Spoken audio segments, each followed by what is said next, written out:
All right, this is a good one, man. We're gonna tackle this subject, man, about the N word, man. Like I say it. Uh, um, I grapple with the word myself, and there's a lot of stigma about it. But this guy is going to bust it down, and we're gonna go over the N word, man. We'll be right back on the Keep It P podcast. Do you understand? But check this first. My name is Cedric Blackman, and I'm a contributor of Abolish, the Slave Patrol, a documentary that will crack open the door on a hidden truth about our present. It's a truth about the roots of something too many of us take for granted: American policing. We like to believe our systems evolved organically, but Abolish, the Slave Patrol, exposes a chilling reality. It shines a light on the dark history of slave patrols and those brutal armed groups formed centuries ago to enforce slavery and control foundational Black Americans. Their legacy isn't buried in the past. It's woven into the very fabric of our modern police forces, the way officers interact with Black people, and the patterns of racial profiling and discrimination, with tragic instances of violence. They all echo with the ghosts of the Slave Patrol. Yeah, buddy. All right. So we're back. Let me go ahead and get into this straight talk about the N word. It says the N word is a unique word in the English language. On one hand, it is the ultimate insult on and a word that has tormented generations of Black people. Yet over time, it has become a popular term of endearment by the descendants of the very people who once had to endure it. Among many young people today, Black and white, the N word can mean friend. Um, boy, talk about the N word, man. I was with these people the other day, man, and I'm just overhearing this conversation. And this little Mexican man, that nigga fool, man, that's your nigga fool. Fool, he's a cool ass nigga, fam. That's my nigga, fam, and nigga, bruh, nigga. I'm talking about they sounded blacker than the blackest Black kids, like a caricature of it, though. Like, but you can't tell them that's them, like that, like that's just them. And the thing about it is, do y'all talk like that around your mom and your dad? I bet you they don't. I bet you don't talk like that around their mom and their dad, though. But it says Neal A. Foster. Oh, I'm sorry, Neal A. Lester. I'm sorry about that, brother. Neal A. Lester, Dean of Humanities and former chair of the English Department of Arizona State University, recognized that complexities of the N-word evolution demand greater critical attention. In 2008, he taught the first ever college level class designed to explore the N-word. Lester said the subject fascinated him precisely because he didn't understand its layers and complexities. It says, when I first started talking about the idea, of course, Lester recalled, I had people saying, this is really exciting, but what would you do in the course? How could you even have a course about a word? If it was clear to me that I had a course both in the complexity and the conception on how it unfolded. And it was a bigger word than I even imagined. It starts with the word, but it becomes about ideas and realities beyond the word, right? It says Lester took a few minutes to talk to Teaching Tolerance magazine about what's going on. So it says, how did the N word become such a scathing insult? It says, we know, at least in history I've looked at, the N word started off as just a descriptor Negro with no value attached to it. We know that the earlier as the 17th century, Negro evolved into nigger as intentionally derogatory, and it had been able to shed the baggage since then. Even when Black people talk about approaching and reappropriating it, the poison is still there. The word is inexorably linked to violence and brutality on Black psyches and derogatory aspirations cast on black bodies. No degree of appropriating can get rid of that blood-soaked history. So that's deep because, you know, even though we use it as a term of endearment, like that's not what I mean for my brother. You know what I'm saying? Like, if you think about it in that terms, if the word has that blood on his history, you know, that's not what I mean for my brother, right? And then for you to say the word and how the word was popularized, let's keep it real. Why we all saying nigga like we do? Because it was put in all the songs that we listen to. We've been conditioned to say it because they wasn't even really saying it like that before then. And shout out Donna V. Chappelle, rest in peace, big cuz. Cuz used to, man, get mad as hell if you called him a nigga. And we thought he was tripping, but he was on to something. I mean, like, I think later on in life, we just never did it because we knew he wasn't cool with it. But I mean, man, it's a tricky one, man. Like, I'm guilty of it. Like I said, quite the bit, you know, and never once do I think about the negative connotations to it because it's just been ingrained. It's just like a part of my vernacular and my vocabulary. Although I have elevated in my vocabulary, like I have a very high vocabulary. I use a lot of descriptive words instead of cuss words. I like to cuss because I feel like cussing gets the point across sometimes. Sometimes you can say something, it just doesn't have the same impact as if you put a F or a SHIT on it or something. See, I'm trying right now. Like, I've been consciously trying not to. So, you know, even reading this article, man, it's like I'm going to consciously try not to say the N-word because, like, I don't like playing N-word laced music around other groups of people because I feel like that's just inviting them to sing along and say it. Like, the N-word actually bothers me as a person. I'm not speaking for everybody as a whole. I don't represent all black people, but I'm just talking about how I feel personally. Like, yeah, like the N-word. I don't know. Y'all tell me what y'all feel about that, man. The N-word is a tricky one. We're going to have a discussion today. But it says, why is the N-word so popular with many young black kids today?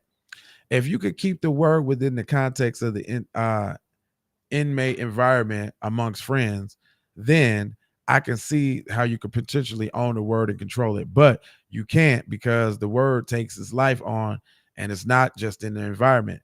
People like to talk about it in terms of public and private use. Jesse Jackson was one of those who called for the moratorium of using the word, but then was caught using the word with a live mic during the private whisper in the conversation. And I get that. I don't think that's hypocritical because that's the reason why Keep It P Raw exists, because we can't say everything in mixed company. That's the reason why we don't disparage people on this channel, because we don't want to disparage our people in front of mixed company. So I get that. But then that's internalized. You know what I'm saying? It's still wrong. Even hiding it from other people is still wrong. But we can't do that because we rap about it. And it's on popular beats with banging bass lines and the low chakra. So ain't no hiding that. But anyway, it goes on to say, there's no way to know all the nuances because it's such a complicated word, a word with particular racialized American history. But one way of getting at, if it is to have some critical and historical discussion about it and not to pretend that it doesn't exist, we also can't pretend that there's not a double standard. The blacks can say it without much social consequences, but whites cannot. There's a double standard about a lot of stuff. There are certainly things that I would never say, and my relationship with my wife, who is not African American, I would never imagine her using that word, no matter how angry she was with me.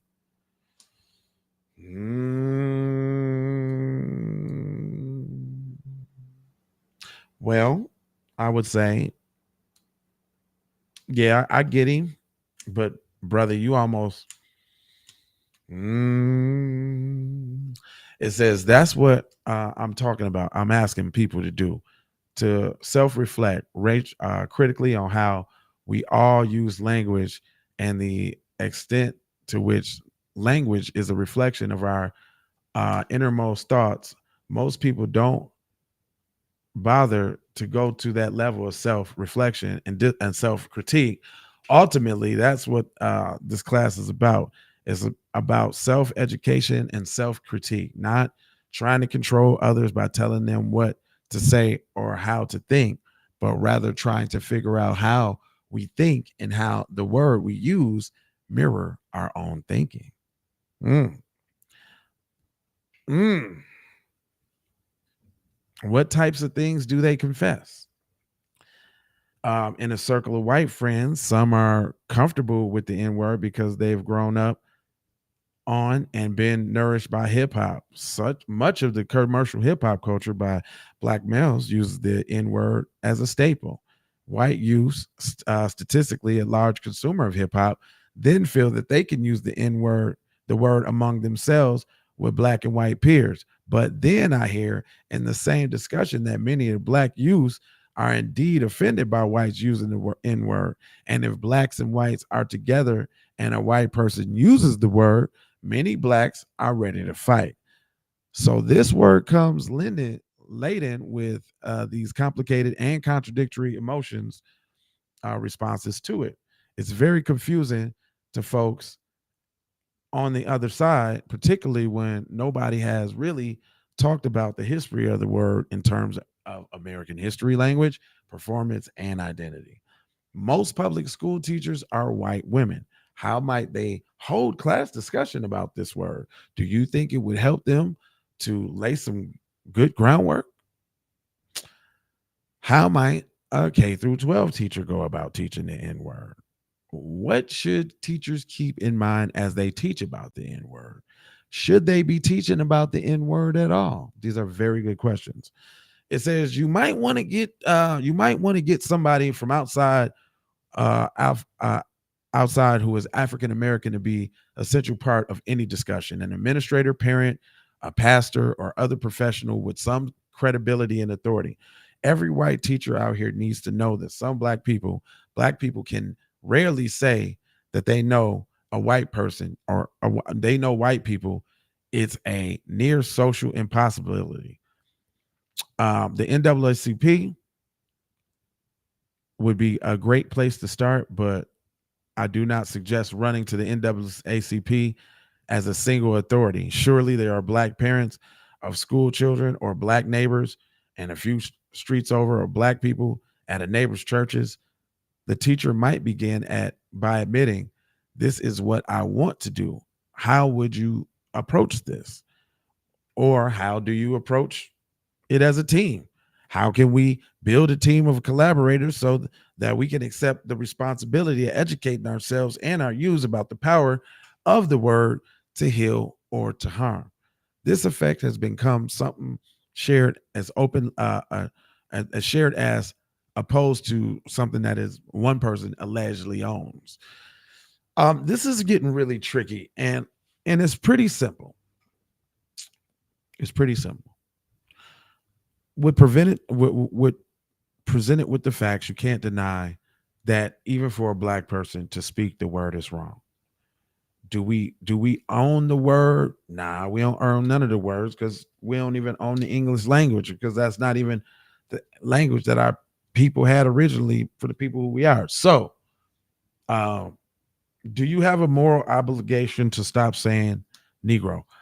I'm gonna leave that up to you, right? Because also it could also be true that just because you say nigga uh doesn't mean that you have some type of low self-esteem on yourself. It might have those implications, but that doesn't necessarily mean that. It might imply that, but it doesn't mean that. But if we think in terms of psychological and if we think in terms of subconscious, well, yeah, you're calling yourself the same thing that you would get emotional about if said person of a different hue called you the same thing. So it's an internal struggle. And you know what that is? That's called confusion, people. That's the reason why we can't, like some of the reasons why we can't come together as a people and like get towards like certain goals is because of confusion. That's what it's meant to do. And the confusion came about when the word was glorified and popularized by people in the dominant society, by those that we see as popular or that make good music or that rap or that do comedy or that act or whatever, right? So it's a slippery slope because it's not self-dictated, you know what I'm saying? It's intentional. And let's keep it real, man. Everything ultimately that's happening to us is happening because the dominant society wants it that way. And we got to fight hard to get up out of it. You see what I'm saying? Anyway, let's go ahead and sure it up. It says,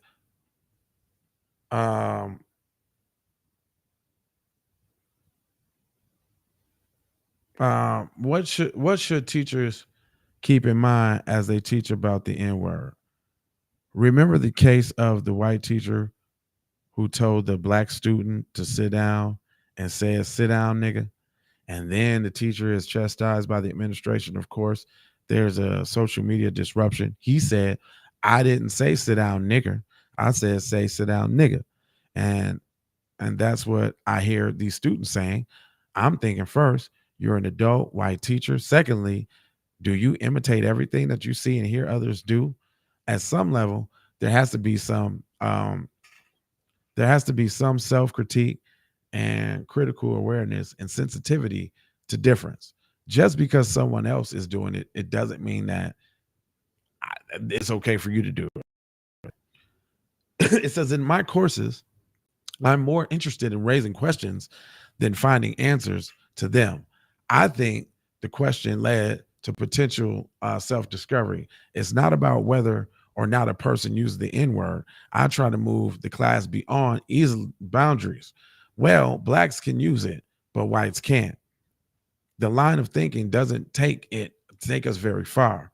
What we're trying to do, at least the way I have conceptualized it in practice, this discovery is so much more. The class tries to strive to teach all manner of ways of talking about it, thinking about it, and understanding ourselves, each other, and how that we fit in the rest of the world. I'm open for discussion, but I think, and this is just my personal opinion, I think that's something that we deal with internally, right? And then once we get it together internally, then we can kind of get it together. But guess what? One thing's true and two things for certain. Not everybody's going to come together. It ain't going to be some, we talk about this. Oh, we need to all come together. Everybody ain't going to come together because ain't nobody, all white people ain't together. All Asian people ain't together. Nobody's together. Nobody's together. But there can be an overall consensus on how the culture is to conduct themselves. You see? And that's what getting on code is, because that's something we haven't been able to do due to the confusion that we experience, like over words like this. Man, like just even my confliction of the word and how I use it and this, that, and the third, and what it means and the implications. And it's a lot. So, work on yourself. I think, if you look at what's logically real and what you can actually see, then you would actually know, how it is or what it is, if it's detrimental or not for whatever it is. It's cool. I ain't gonna hold you, but I'm gonna mold you, fold you, and scold you about being on code. And I really want y'all to kind of think about this.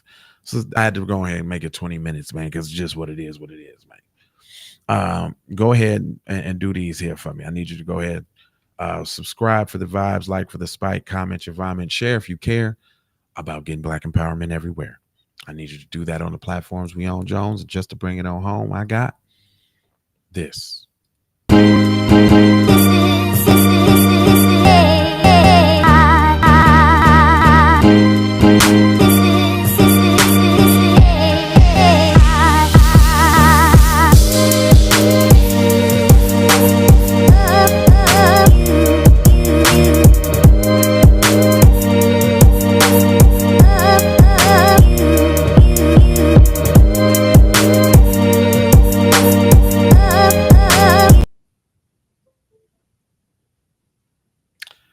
Love, peace, blessings.